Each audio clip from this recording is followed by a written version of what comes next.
We are starting in Mark 4. And, I've heard the parable of the sower all my life. And it seemed very common, very understandable until this week. And I've understood it deeper than I've ever understood it before, which is really, really good. So I'm kind of excited about sharing it with you. And it is... we're going to read it a little bit differently. We're going to read through verse 9, and then we're going to back up and read it in a different way that will bring a little more light to it as we go. All right. So, Dad, I'm going to ask you to read just verse 1. Oh, and by the way, this parable has three different names. It's the parable of the sower, the parable of the seed, and the parable of the soil, because all three of those things are in it.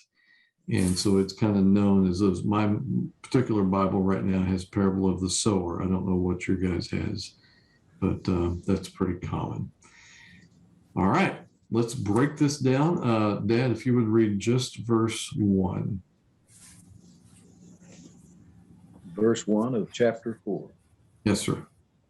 Okay. And he began again to teach by the seaside. And there was gathered unto him a great multitude, so that he entered into a ship and sat in the sea. And the whole multitude was by the sea on the land. All right. And so begins a parable. And this is a shift in what Jesus has been doing. He's been teaching about God and so forth, but this is the first parable that he shares. And it begins the first of many parables that he will share from here on. And he moves into a boat. The crowd's gathering around him, and moves into a boat so that he won't be able to be, crowded too much on. And they think that he is in what they call the Sower's Cove, and it's right around Capernaum. And it's this little place where the land kind of reaches around where the water is. And so he's able to get in the water. And it's kind of this natural amphitheater. And so the people can be on the kind of the shoreline that is a hillside kind of a thing down to the water, and all focusing in on the boat in the water. And it's called the Sower's Cove. The way he tells the parable that's coming, and then he'll define it, or he tells what the parable means, becomes a key to how we need to decipher a bunch of other parables that he tells later that he doesn't decipher for us. And so this becomes an important, like a Rosetta Stone kind of a thing, where he told the story, he told the translation, and then here's another story. Okay, we'll take that same methodology and translate this story. And so I thought that was kind of cool. I didn't really realize that before. That was kind of interesting. So let's get into the story a little bit. Doug, if you would read just verse 2. And he was teaching them many things in parables. And in his teaching, he said to them, I tell you what, go ahead and go through verse 9. Just keep going, Doug. You sound so good. Okay. Listen, behold, a sower went out to sow. And as he sowed, some seed fell along the path, and the birds came and devoured it. Other seed fell on rocky ground, where it did not have much soil, and immediately it sprang up, since it had no depth of soil. And when it rose, scorched, and since it had no root, it withered away. Other seed fell among the thorns, and the thorns grew up and choked it, and it yielded no grain. And other seeds fell into good soil and produced grain, growing up and increasing and yielding 30-fold and 60-fold and 100-fold. And he said, He who has ears to hear, let him hear. All right. How many different types of situations do we see here? 3. Plus 1. All right, so we see the sower on the path, and then we see the sower, and it's very similar. It's very similar. So fell on rocky ground. Mm-hmm. Okay. And then we see it among the thorns, and then we see it among good soil. So there's a total of 4. Okay. And there's argument on these, but if you were there right then, even as a disciple, if you were there and he would have stopped right there and, all right, thanks guys for coming, and we're out of here, would you have been able to decipher what he was talking about?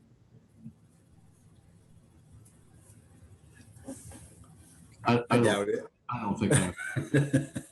No, I'm pretty sure not, because the disciples came to him later, and we'll see in just a second here that, what do you mean? what does that mean? So next we're going to read through the same thing. We're going to read verses 2 through 8, but a little bit differently. So Ned, if you would read verse 2, and then I want you to read verses 11 and through 13. So 2, and then skip down to 11 to 13. So what we're seeing is we're seeing the parable, and then we're seeing the specific description about that portion of the parable. And that's the way we're going to run for a moment here. All right, 2, and then 11 through 13. Okay. And he was teaching them many things in parables, and in his teaching he said to them, verse 11, and he said to them, to you has been given the secret of the kingdom of God, but for those outside everything is in parables, so that they may indeed see but not perceive, and may indeed hear but not understand, lest they should turn and be forgiven. And he said to them, do you not understand this parable? How then will you understand all of the parables? All right. So we're seeing, they've got questions. What's going on here? We don't understand. But they're about to get the explanation.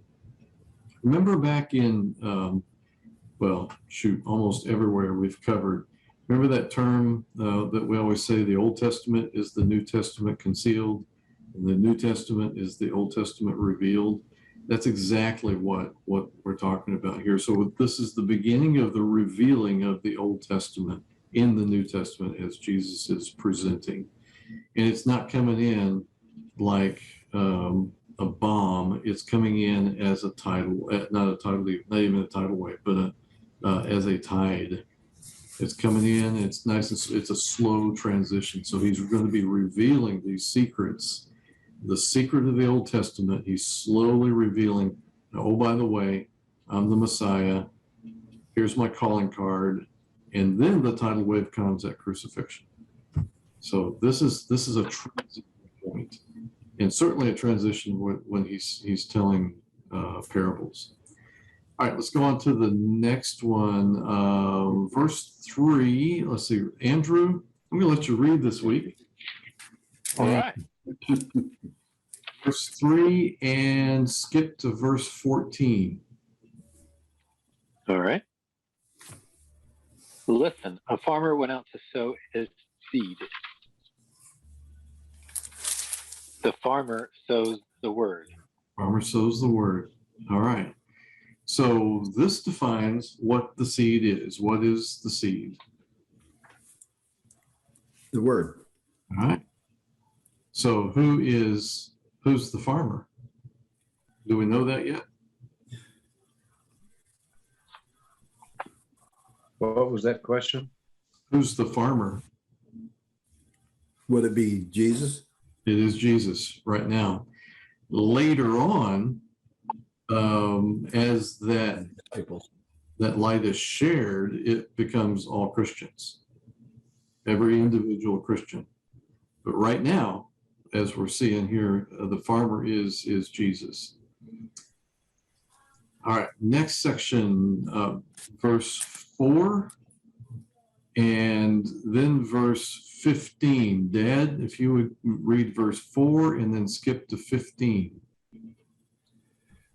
And it came to pass, as he sowed, some fell by the wayside, and the fowls of the air came and devoured it up.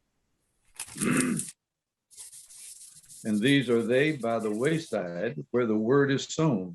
But when they have heard, Satan cometh immediately and taketh away the word that was sown in their hearts. So the path is beaten down. It's used a lot. It's hard, and it's equating to a hard heart. So the variables here. Look for the variables. The only variables we've got, the only variable that we have is the soil. The sower is always the same. The seed is always the same. The soil is what changes, is what's the variable. All right. In verse 5 and 6, let's see here. Yep. 5 and 6 and verse 16 and 17. Doug? It's 5 and 6, 16 and 17. Yes, sir. Okay. Other seed fell on rocky ground where it did not have much soil, and immediately it sprang up, since it had no depth of soil. And when the sun rose, it was scorched, and since it had no root, it withered away. 16 and 17. And these are the ones sown on rocky ground, the ones who, when they hear the word, immediately receive it with joy. And they have no root in themselves, but endure it for a while. Then, when tribulation or persecution arises on account of the word, immediately they fall away. So there's the explanation. Somebody hears it, receives it, yeah, we love it, and then whoop, they've got no root, no capability to hang on to it, no real depth. And so before we go into the next one, there is a big discussion. It's very obvious that the first group of people don't receive the word at all. The next ones do, the next three do, but only the last one that we're about to read is really solid, that has any root, that has any staying power. So the question is, are groups number 2 and 3, are they actually Christians? Not going to answer that here. It's just things to ponder, because it's not really clear in Scripture. 7, verse 7 and 18 and 19. Ned? Others, okay, 7 and 18 and 19. Right. Okay. Other seed fell among thorns, and the thorns grew up and choked it, yield no grain. Okay. And others are the ones sown among thorns. They are those who hear the word, but the cares of the world and the deceitfulness of riches and the desires for other things enter in and choke the word, and it proves unfruitful. So there again, you're thinking about salvation. This is group of people number 3. They accept the word, but they get choked out by other things, and they're just unfruitful. It doesn't say that they've lost their salvation. They're unfruitful. But I guess if you read in James, unless you're fruitful, then you're maybe not saved. So good arguable points on both sides of this. But we want to be, obviously deep-rooted fruit bearers. So Andrew, if you would read verse 8 and then verse 20.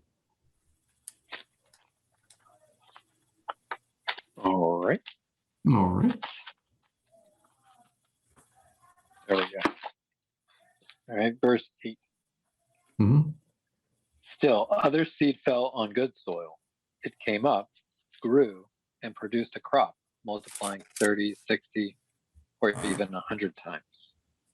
Others, like seed sown on good soil, hear the word, accept it, and produce a crop 30, 60, or even 100 times what was sown. Okay. All right, and then let's make sure we're saying the right stuff here. What is the crop? New followers. More followers, right? More followers. And then back to verse 9, he says, he who has ears, let him hear. What in the world? What do you think? Give it a shot. What do you think that means?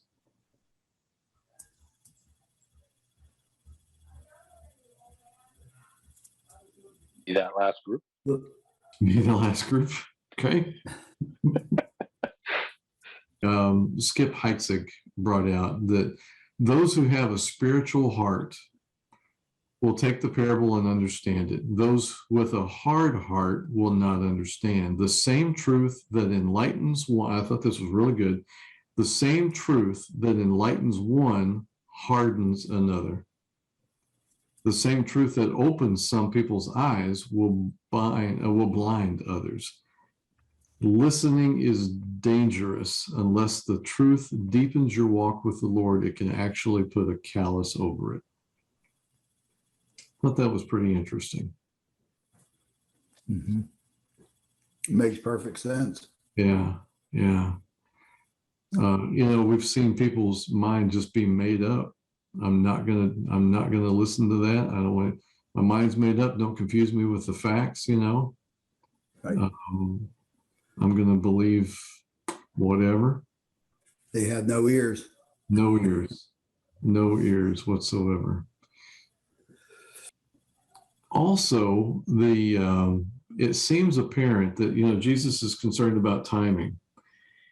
And so if he would have told a parable that was easy to understand and he told them what they meant, and 12 honestly is very difficult for me to swallow, because it says very specifically, and they may indeed see but not perceive, and may indeed hear but not understand, lest they should turn and be forgiven. So in my mind, the Lord wants everybody to turn and be forgiven, right? But he doesn't want anybody who doesn't want to be forgiven. He wants us, he wants the ones who want him. And so superficially, people, if they would have understood it too quickly, superficially, they might have bought into this too quickly. A lot of people would have come to Jesus and made him king, which he have already avoided at least one time so far. And his nice, we saw Andrew flip there. And it might have thrown off the timing of the cross, which was still almost a little less than 3 years away now. So I think timing had a lot to do with it, probably. So we see that the sower is us. We share the seed, and notice this is really neat, that we share the seed indiscriminately. So we don't go to specific people and share the gospel, and we don't share it with other people because, well, they probably won't accept the gospel. We don't make that decision. The seed is sown in everybody's lap, so to speak, on every soil. And I think this is probably the lesson that hit me the hardest was, if I so dare as to select who the gospel goes to and who it does not, it really goes against what is being shared here. Jesus said the seed goes everywhere. Let him worry about what's done with it. If you don't cast them seeds, you don't bear any fruit. Right. Yeah. Yeah, and we share them indiscriminately. So the path was obviously hard, the rocky ground. Seed takes a quick root, but can't get a firm hold and quickly is negated by tribulation or otherwise. The thorns have concern for this world and get choked out and are useless for the gospel purposes. And let's be honest, we've all had thorns in our life. You know, we've all had rocky ground in our life. So let's not think that we become useless if our ground is a little bit rocky or thorny sometimes. And then, of course, the good soil accepts and produces much fruit.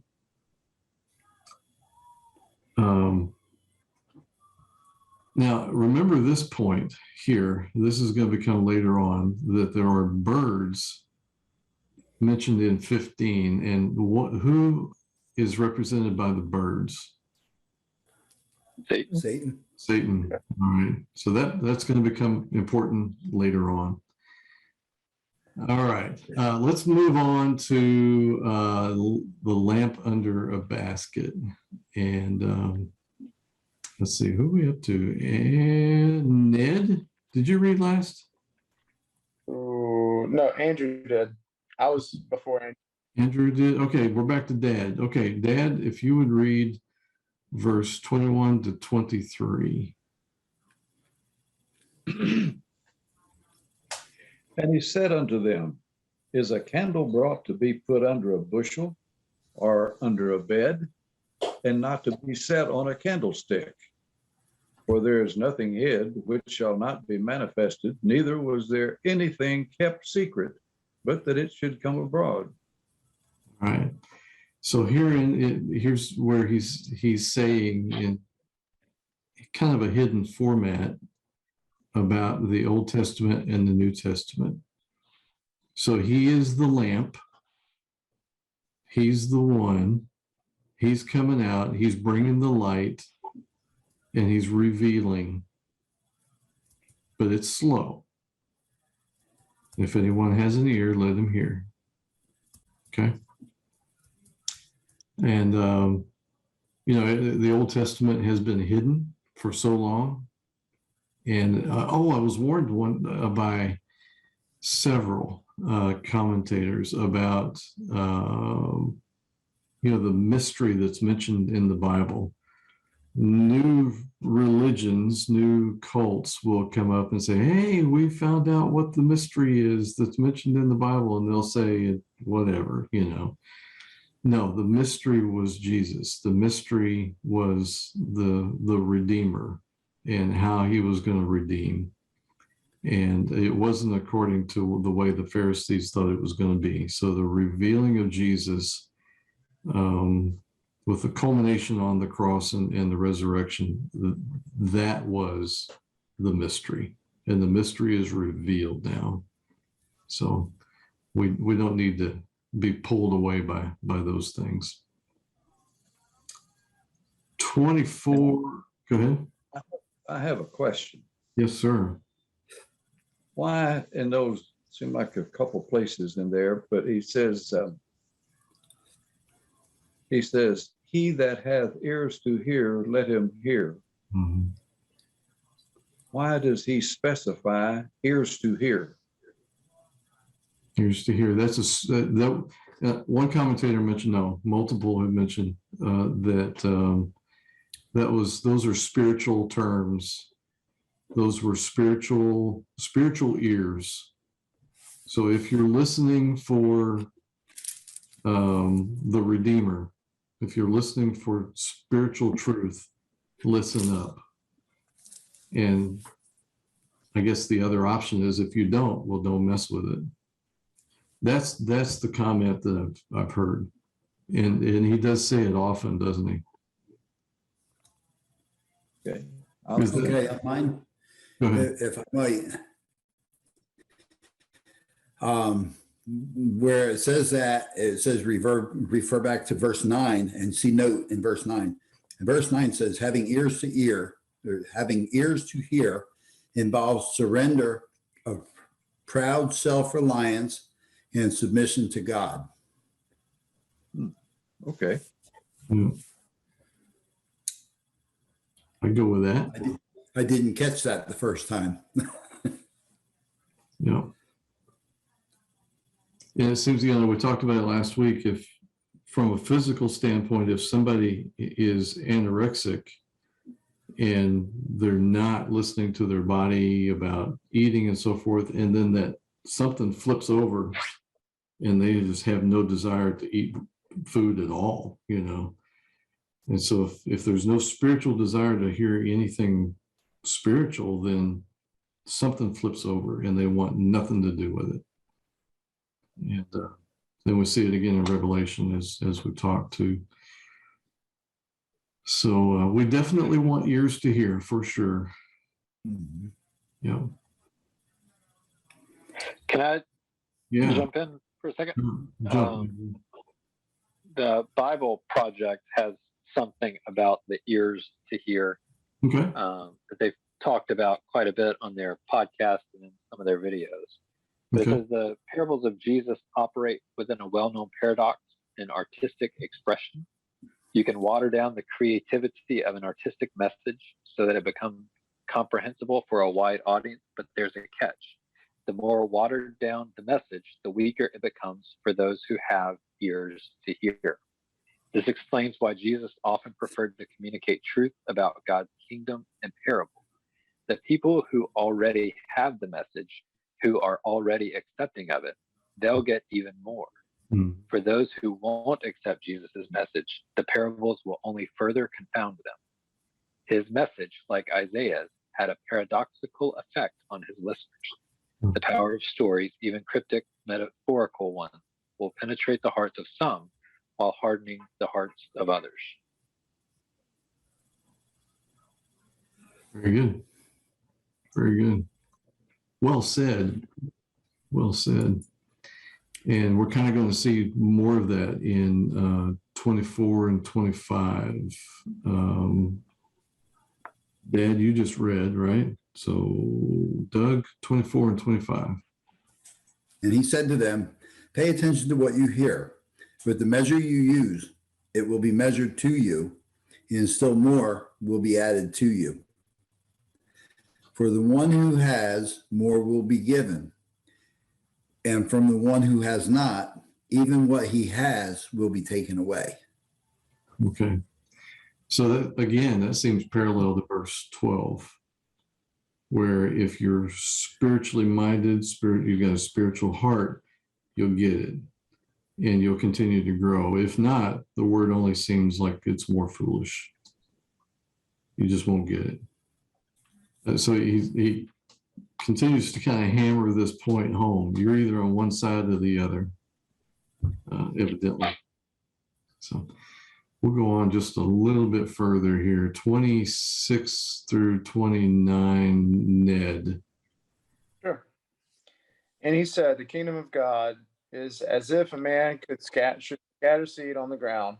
He sleeps and rises night and day, and the seed sprouts and grows. He knows not how.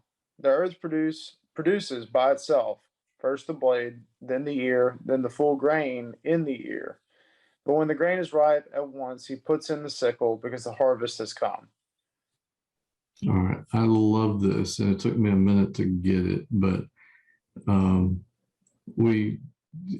botanists can break apart and say, well, here's how a seed works and here's why it sprouts and so forth. But we don't understand life, what gives it life, not really. And in this instance, we got the scatterer just throwing the seed out and he's going to bed. He doesn't do anything. He shares the gospel and just lets it grow. And he comes back for the harvest. And that's it. And that's it. And, we've worried so much. We read books about, how to build a big church, how to, and forgive us, but for how to have DNA, for how to do small group, all these things. And in this, it's so simple. He just says, share the word, share the gospel. Let me worry about all the details. Share the gospel. Go to sleep. And that's very comforting. That's very, big church, small church, that's very comforting. Share the word. Don't worry about it. I got this.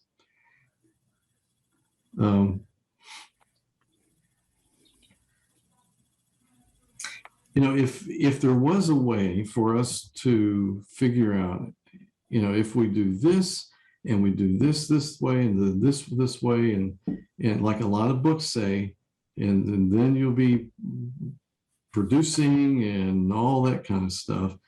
And if we can put it into a process, us Americans, we can put something into a process. We can manage the fire out of it, and we can do this and make this system happen. But God says, no, share the gospel, stay out of it, come back for the harvest. And I just think that is so.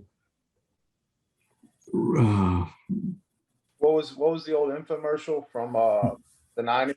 Set it and forget it. You could put a turkey in there, put the time, walk away. There you go. Yeah, I guess you could put an analogy in the surface to air missiles, fire and forget, right? Yeah. So, what do you think about that? It's a healthy reminder that it's not about us. Yeah. Our words, or like you said, the book, like all the books and the classes that we could attend and all the practice that we could have. It's about our willingness to let the gospel speak. Yeah. Let the gospel do the work. Yeah.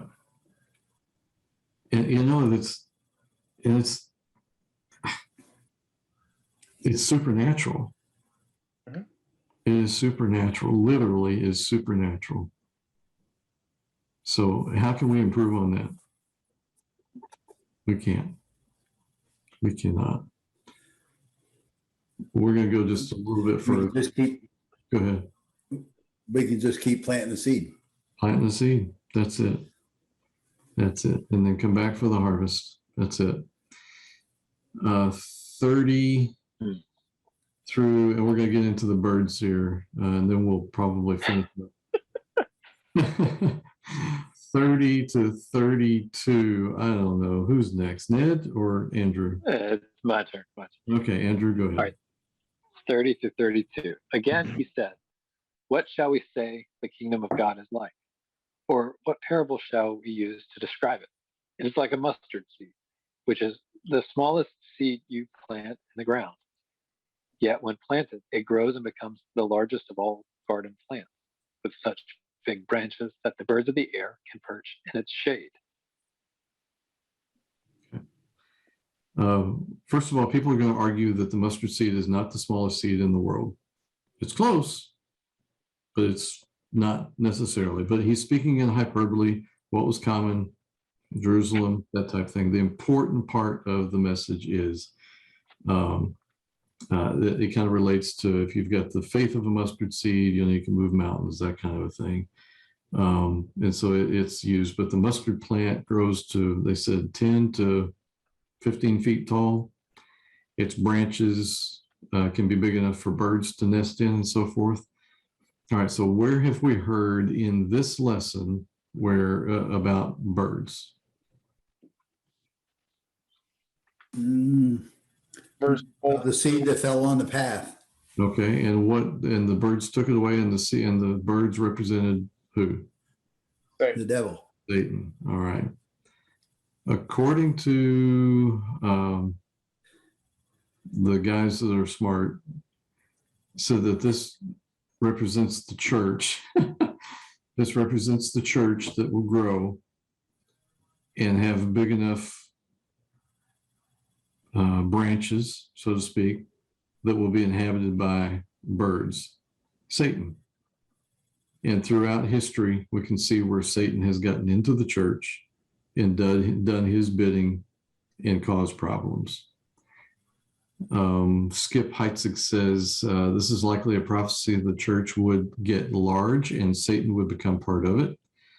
For instance, the World Council, he says, of churches says that today says that we shouldn't say that we have the only truth.